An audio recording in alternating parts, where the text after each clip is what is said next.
दोस्तों जियो financial service की बात करें, स्टॉक के अंदर आज हमने कुछ गिरावट देखी है। तो बाजार में तो तेजी बनी थी, लेकिन जियो फाइनेंशियल सर्विस में क्लोजिंग है जो थोड़ी सी नेगेटिव हुई है।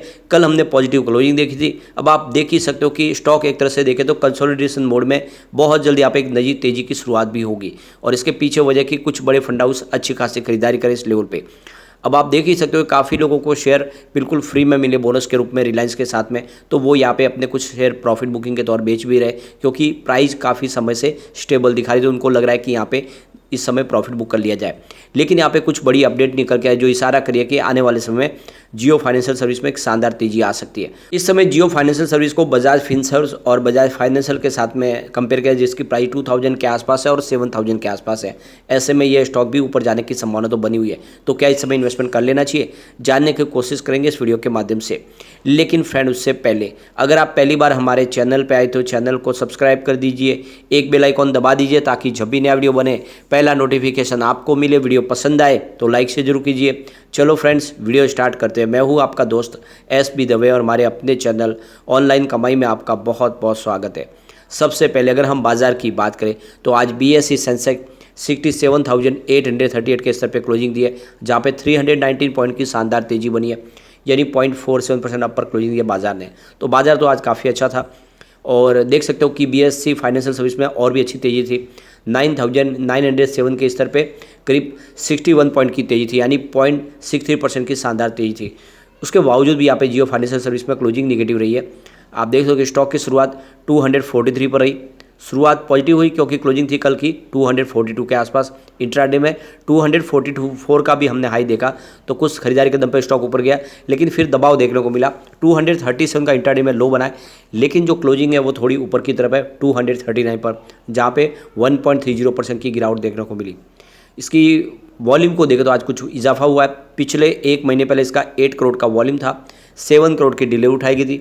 1 वीक पहले 3 करोड़ का वॉल्यूम था, 2 करोड़ की डिले उठाई गई थी। और आप देख सकते हो कि कल इसका 2 करोड़ का वॉल्यूम था, 94 लाख की ही डिलीवरी उठाई गई थी। वॉल्यूम देख सकते हो कि कुछ कम हुआ था, और डिलीवरी बेस काम भी 1 करोड़ से कम था, लेकिन आज फिर से वॉल्यूम बढ़ा है, 3 करोड़ के आसपास वॉल्यूम हुआ है।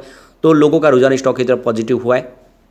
इसकी परफॉर्मेंस अगर आप देखें तो 8 सितंबर को स्टॉक 253 के आसपास था, 0.6% की तेजी बनी थी। 11 सितंबर की बात करें तो स्टॉक की क्लोजिंग 250 के आसपास थी, जहाँ पे 1.2% की गिरावट हुई। और 12 सितंबर को स्टॉक 244 के आसपास आ गया, 2.4% की गिरावट के साथ में। और 13 सितंबर की बात करें स्टॉक की क्लोजिंग 240 के आसपास रही, जहाँ पे 1.7% की गिरावट हुई। तो लगातार 3 ट्रेडिंग सेशन में गिरावट हुई। उसके बाद 14 सितंबर को यानी कल देखें तो स्टॉक में हमने कुछ पॉजिटिव क्लोजिंग देखी है। 242 के आसपास क्लोजिंग थी, जहाँ पे 1% की तेजी बनी, लेकिन आज स्टॉक में फिर से गिरावट हुई। तो एक तरह से देखें तो स्टॉक एक सीमित दायरे में ही ट्रेड करता हुआ आपको दिखाई देगा इस समय, और एक बड़े ट्रिगर का इंतजार कर रहा है। तो यहाँ पे देख दो कि रिलायंस ग्रुप की तरफ से अब कुछ बड़े फैसले लिए जा रहे हैं, जैसे कि बिजनेस तो अलग कर लिया, लेकिन अब आने वाले समय इस बिजनेस को पटरी पे लाने के लिए कुछ और फैसले किए जाएंगे। तो अब फंड की तैयारी की जा रही है, नहीं कुछ बड़ा फंड लाने की तैयारी की जा रही है। इस फंड के माध्यम से अपनी कंपनियों को एक पटरी पे लाने की कोशिश की, चाहे रिलायंस रिटेल का बिजनेस हो या फिर जियो फाइनेंशियल का बिजनेस हो। तो रिलायंस रिटेल की सब्सिडी कंपनी रिलायंस रिटेल अब देखें तो करीब $1.5 बिलियन के नए निवेश के लिए सिंगापुर, अबू धाबी और सऊदी अरब के सॉवरेन वेल्थ फंड के साथ में, उन निवेशकों के साथ में बातचीत कर रही है। तो आप देख ही सकते हो मुकेश अंबानी करीब $3.5 अरब के फंड जुटाने की कोशिश कर रहे हैं, और इसके माध्यम से अपने बिजनेस को वो तेज़ी से आगे बढ़ाने की कोशिश करेंगे। तो आप देख ही सकते हो कि कुछ बड़े जो इन्वेस्टर है, जो पिछले दिनों KKR ने यहाँ पे $250 मिलियन के निवेश की घोषणा की थी। तो आप देख ही सकते हो कि बड़े बड़े जो इन्वेस्टर है वो इस समय देख सकते हो कि रिलायंस में निवेश करने को बिल्कुल तैयार है।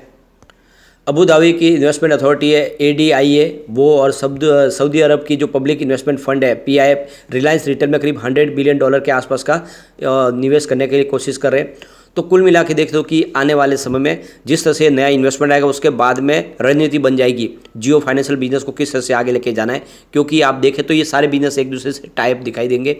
रिलायंस रिटेल का जो बिजनेस है उसके लिए जो फाइनेंस प्रोवाइड करने का काम, उनके लिए कस्टमर के लिए जो सर्विस प्रोवाइड करने का काम, वो सारा जियो फाइनेंशियल सर्विस के थ्रू ही होगा। यानी डिजिटल ट्रांजैक्शन जितने होंगे वो सारे जियो फाइनेंशियल सर्विस के थ्रू होंगे। तो आप समझो इसका अल्टीमेटली जो फायदा होगा वो जियो फाइनेंशियल सर्विस को होगा ये फंड आने के बाद। और इसीलिए फिलहाल जो भी योजना है उसको रोका गया कि एक बार ये फंड आ जाएगा उसके बाद में जियो फाइनेंशियल को लेकर भी कुछ बड़ी अनाउंसमेंट होगी, क्योंकि ऑलरेडी कंपनी आने वाले में इंश्योरेंस सेक्टर में भी तेज़ी से आगे बढ़ना चाहती है। तो कुल मिला के जो ये खबर है ये काफ़ी शानदार है। एक बड़ी अपडेट और निकल के आ रही है जिसका फ़ायदा जियो फाइनेंशियल सर्विस को हो सकता है। तो यहाँ पे देख सकते हो कि रिलायंस अपना लग्जरी मॉल जो मुंबई में शुरू करने जा रही है। इसमें आप देखें तो इस लग्जरी मॉल में अब बड़े बड़े जो ब्रांडेड प्रोडक्ट हैं वहाँ पे बिकेंगे, जो ऐसे प्रोडक्ट जो दूसरे लोग नहीं ले पाए। ये लग्जरी मॉल होगा पूरी तरह से। आप इसमें देख ही सकते हो कि गुची और कार्टियर और लुइस विटॉन जैसे प्रोडक्ट यहाँ पर बिकेंगे। तो ये सारे लग्जरी ब्रांडेड है जो विश्व के अलग अलग देशों के जो बहुत ज़्यादा पॉपुलर ब्रांड है, वो सारे के सारे एक ही जगह पे इस लग्जरी मॉल में बिकेंगे। अब देख सकते हो कि ऐसे में ये सारा जो ट्रांजैक्शन का काम है वो जियो फाइनेंशियल सर्विस के माध्यम से होगा। तो कुल मिला के ये जो फैसले लिए जा रहे हैं, जो जियो वर्ल्ड प्लाजा बनाया जा रहा है, यह एक लग्जरी मॉल होगा और इसका जो कारोबार होगा वो समझ सकते हो कि काफ़ी एक्सपेंसिव होगा। और ऐसे में आप देखें तो ये जो सारे फैसले हैं ये आने वाले समय जियो फाइनेंशियल सर्विस में भी एक शानदार तेज़ी लाने वाली है। तो काफ़ी बड़े फैसले लिए जा रहे हैं। ऐसे में आने वाले समय लॉन्ग टर्म इन्वेस्टर के लिए तो बहुत अच्छा मौका है। इस समय आप डिप में खरीदारी कर सकते हैं, क्योंकि आप समझ सकते हो कि आने वाले समय इसमें एक ज़बरदस्त तेज़ी का दौर शुरू होने वाला है। क्योंकि इसका जो मार्केट कैप देखें तो इसकी प्राइस काफ़ी कम है, क्योंकि इंडिया की तीसरे नंबर की मार्केट कैप के मामले में ये फाइनेंशियल कंपनी है जिसकी प्राइस 200 के आसपास है। लेकिन जियो के सामने अगर हम देखें तो बजाज फाइनेंस की प्राइस 7000 है और बजाज फिनसर्व की प्राइस 2000 के आसपास है, और ये दोनों ही उसके ऊपर है। तो ऐसे में इसकी प्राइस भी डेफिनेटली 2000 हो सकती है। अब चलते हैं कुछ बड़ी डील की तरफ। तो देखो कि सुबह 9:48 पर 242 की प्राइस से 1,62,000 शेयरों की एक बिकवाली हुई। फिर 9:56 पर 242 की प्राइस से 1,13,000 शेयरों की एक बिकवाली और हुई। फिर उसके बाद 9:59 पर 242 की प्राइस से 1,00,000 शेयरों की एक बिकवाली और हुई। उसके बाद 10:03 पर 242 की प्राइस से 1,39,000 शेयरों की एक खरीदारी हुई। तो उसके बाद 10:06 पर 242 की प्राइस से 1,42,000 शेयरों की फिर से बिकवाली हुई। फिर 10:07 पर 241 की प्राइस से 1,13,000 शेयरों की एक बिकवाली और हुई।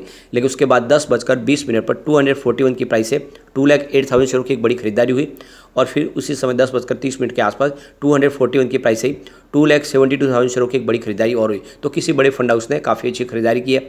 फिर 10:31 पर 241 की प्राइस से 2,89,000 शेयरों की एक बड़ी खरीदारी और हुई। फिर 11:38 पर 241 की प्राइस से 1,00,000 शेयरों की खरीदारी और हुई।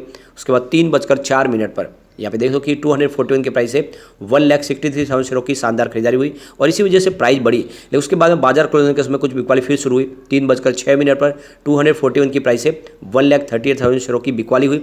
उसके बाद 3:08 पर 240 की प्राइस से 2,00,000 शेयरों की एक बिकवाली और हुई। उसके बाद और फिर 3:14 पर 238 की प्राइस से 1,96,000 शेयरों की खरीदारी और हुई। और 3:16 पर 238 की प्राइस से 2,03,000 शेयरों की खरीदारी और हुई। तो जिस तरह से आप देखें तो ये जो खरीदारी हुई है आज काफ़ी दिन के बाद बड़े फंड हाउस इसमें एक्टिव हुए, यह इशारा है कि ये स्टॉक आने वाले समय कमाल कर सकता है। तो लॉन्ग टर्म इन्वेस्टर के लिए काफ़ी अच्छा मौका है, ये खरीदारी आप कर सकते हैं। कम्युनिटी सेंटीमेंट भी स्टॉक के साथ बना हुआ है। 69% बाय की कॉल है, 24% सेल की कॉल है और 7% होल्ड की कॉल है। तो यहाँ पे देख दो कि 100 में से करीब 76% लोग इसको लेना पसंद करें। तो ऐसे में आप भी लॉन्ग टर्म का नजरिया लेकर निवेश कर सकते हैं। एक बार इसके पिवट लेवल को चेक कर लेते हैं। तो यहाँ से अगर गिरावट होती है तो 243 का सपोर्ट है, ये सपोर्ट टूट चुका है। तो अभी यहाँ पे सेकंड सपोर्ट आएगा 234 का, और ये भी अगर गिर के सपोर्ट टूटा तो फिर 222 तक स्टॉक जा सकता है। नहीं बड़ी गिरावट हुई तो 222 तक जाने की संभावना। पॉजिटिव माहौल बना तो आप देख सकते हो कि 264 का फर्स्ट रेजिस्टेंस है, इसको पार करते स्टॉक आपको 276 तक जाता हुआ दिखाई देगा और वहाँ तक पहुँच गया फिर आने वाले समय 285 भी हो सकता है। तो बिल्कुल लॉन्ग टर्म इन्वेस्टर के लिए काफ़ी अच्छा मौका है, खरीदारी करें। अभी फिलहाल स्टॉक थोड़ा सा आपको कंसोलिडेशन मोड में दिख रहा है, जल्दी यहाँ पे एक शानदार तेजी बनेगी। जैसे ही कुछ बड़ी अनाउंसमेंट होगी इसके अंदर एक बड़ा ट्रिगर मिलेगा और ये स्टॉक दौड़ना शुरू हो जाएगा। तो बिल्कुल इन्वेस्टमेंट करें, लॉन्ग टर्म का नजरिया लेके चले। लेकिन फ्रेंड, कोई भी इन्वेस्टमेंट करने से पहले अपने फाइनेंशियल एडवाइजर से बड़ी ले ले या अपना खुद का रिसर्च करें, क्योंकि मैंने वीडियो आपके एजुकेशनल पर्पज के लिए ही बनाया। वीडियो पसंद आए तो लाइक से जो कीजिए और चैनल को सब्सक्राइब कर दीजिए। Thank you friend.